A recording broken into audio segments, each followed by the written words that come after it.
সৌবন্ধু দর্শন করে সেই বোন যে বনে বসে ধ্রুব মহারাজ ভক্ত ধ্রুব নারায়ণ প্রার্থনা করেছিল, 5 বছরের শ্রীহরির দর্শন পেয়েছিল।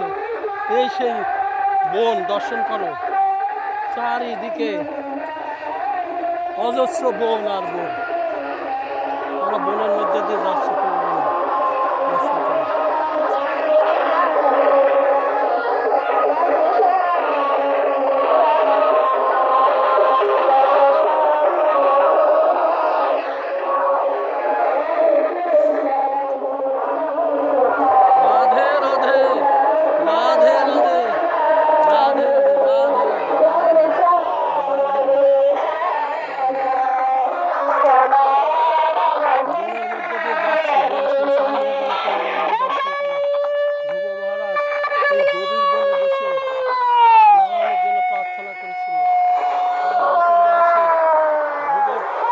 প্রার্থনা সন্তুষ্ট ভগবান নারায়ণ বলল, বৈকুণ্ঠের ওপরে তোমার জায়গা দেব।